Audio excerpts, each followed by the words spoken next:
सर्वोदय नमस्कार student, I am Rohit Kumar going to move on your topic. I am going to start your 14th chapter of your science book, which is pollution. In this chapter we are going to read about the pollution and types of pollution. इस chapter में हम लोग pollution और types of pollution के बारे में पढ़ेंगे। Planet Earth is our home. हम लोग को पता है कि जो अर्थ है हमारा प्लैनेट, वो हमारा घर है, हम लोग यहीं पे रहते हैं, तो जरूरी है कि हम अपने प्लैनेट को स्वच्छ रखें और साफ रखें। प्लैनेट से हमें बहुत सारा चीज मिलता है जिसके कारण हम लोग सरवाइव कर पाते हैं। प्लैनेट में हमारे प्लैनेट में एयर, वाटर और मेनी अदर थिंग्स ऐसे मिलते हैं जिसके कारण हम लोग इजीली अर्थ पे सरवाइव कर पा रहे हैं, है ना। तो प्लैनेट जब हम लोग प्लैनेट पे रह रहे हैं और प्लैनेट के थीम को यूज कर रहे हैं, तो जरूरी है कि हम लोग प्लैनेट के एनवायरनमेंट को हमेशा स्वच्छ रखें, है ना। तो हम लोग को हमेशा हेल्दी लाइफ के लिए और हम लोग को अपने प्लैनेट का केयर करना चाहिए। Now pollution, we undertake a number of activities daily.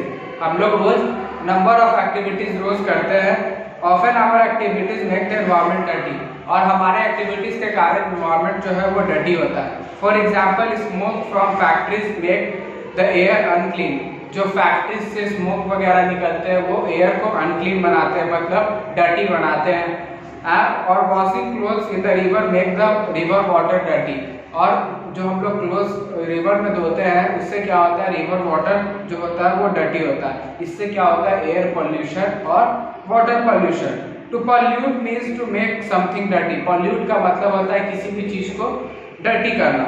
We pollute the air, water and soil around us. हम लोग अपने रोजाना लाइफ में एयर, वाटर और सॉइल को क्या कर रहे हैं, पॉल्यूट कर रहे हैं। We must realize that just as we keep our home clean and dirt free, each of us must take great care to keep the planet Earth clean and dirt free too.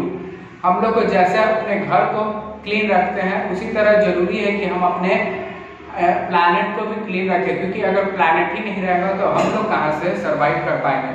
Types of pollution, there are different type of pollution such as air pollution, water pollution, soil pollution, noise pollution। अलग अलग तरह के pollution है, जैसे air pollution, water pollution, soil pollution और noise pollution। In this chapter we are going to learn some details about the air pollution and water pollution। इस chapter में हम लोग air pollution और water pollution के बारे में मेनली पढ़ेंगे।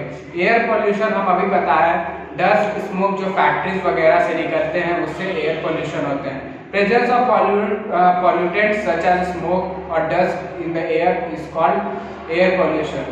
जो डस्ट और स्मोक हमारे एयर में प्रेजेंट होते हैं उससे एयर पॉल्यूट होता है, और इसी चीज को हम लोग एयर पॉल्यूशन कहते हैं। If we breathe the polluted air, we can develop health problems such as difficulty in breathing or irritation in the eyes। अगर हम लोग इस एयर को स्मेल करेंगे तो हमारे बॉडी के अंदर इंटरनल ब्रीथिंग प्रॉब्लम आएगा और आईज में इरिटेशन वगैरह आ सकता है। प्लांट्स वगैरह डाई कर सकते हैं। The air in the village is generally cleaner and fresher than the air in big cities. और जो विलेज वगैरह का एयर होता है वो जनरली बिग सिटीज के एयर से क्लीन होता है। क्यों? क्योंकि वहाँ पेड़ पौधे ज़्यादा होते हैं और वहाँ पॉल्यूशन कम होता है। Now step to reduce air pollution. Air pollution को रिड्यूस करने का क्या मतलब माध्यम है, तो फर्स्ट है कि garbage should not be thrown on the road. कभी भी गार्बेज को रोड पे ना थ्रो करें। It should be thrown into garbage can which are properly covered. वो ऐसे गार्बेज कैन में मतलब फेंका जाना चाहिए जो प्रॉपर्ली कवर्ड हो। The garbage from the garbage can should be collected and properly treated before disposal. और ये जो भी मतलब तब तक कवर होना चाहिए जब तक कि मतलब गार्बेज अपने डिस्पोजल तक ना पहुंच जाए। Vehicle user should regularly check their vehicle to reduce smoke. हमेशा व्हीकल जो यूजर है वो हमेशा उनको अपने गाड़ी का पॉल्यूशन मेंटेन करके रखना चाहिए। Factories should reduce the smoke release by them. Factories को कम से कम मतलब स्मोक को मतलब फैलाना चाहिए, या कुछ ऐसा मतलब थिंग यूज करना चाहिए जिससे स्मोक जो है वो रिड्यूस हो। We should plant more trees around our homes. हम लोग को अपने घर के आसपास में बहुत सारे ट्रीज को लगाना चाहिए जिससे कि एयर पॉल्यूशन कम हो, है ना, और एयर क्लीन हो। Now next one is water pollution. हम लोग वाटर पोल्यूशन के बारे में भी बात किए, जो हम लोग कपड़ा वगैरह या गंदा कपड़ा धोते हैं या गाय को धो जानवरों को धोते हैं पीपल लोग मतलब रिवर में, उससे क्या होता है वाटर पोल्यूशन होता है। People often release household water into water bodies, factories releases chemicals into water bodies without treating them, all this human activities pollute the water. Factory से जो केमिकल वगैरह निकलते हैं वो डायरेक्ट रिवर में बह के जाते हैं, घर से जो गंदगी निकलता है वो डायरेक्ट रिवर में बह के जाते हैं। इससे क्या होता है वाटर पोल्यूट होता है। Water pollution affect fishes and other animal living in the water. और ये क्या करता है, जो भी वाटर में फिशेज वगैरह रहता है इसको अफेक्ट करता है। Human beings and other animals which eat the fishes from polluted water can develop health problem. और इसी गंदे पानी से जो गंदे पानी का फिशेज जो ह्यूमन बींग्स खाने के पर्पज में यूज करते हैं, इससे क्या होगा ह्यूमन बींग्स भी बीमार पड़ेंगे। Drinking polluted water can also lead to disease like dysentery and diarrhoea.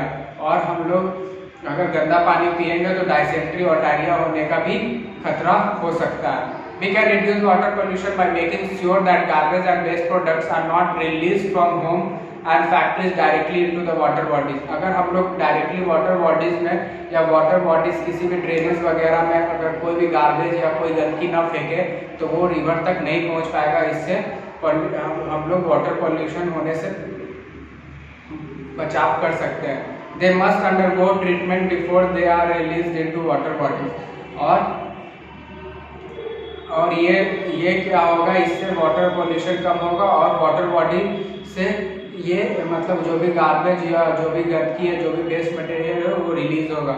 Water should be adequately purified before it is used for cooking और ड्रिंकिंग पर्पस। और जब हम लोग कुकिंग और ड्रिंकिंग पर्पस के लिए अगर वाटर यूज कर रहे हैं तो वो मस्ट भी प्यूरिफाई होना चाहिए, छना होना चाहिए, बॉइल्ड होना चाहिए ना। The chapter is ended. Sarvodaya नमस्कार टू ऑल ऑफ यू।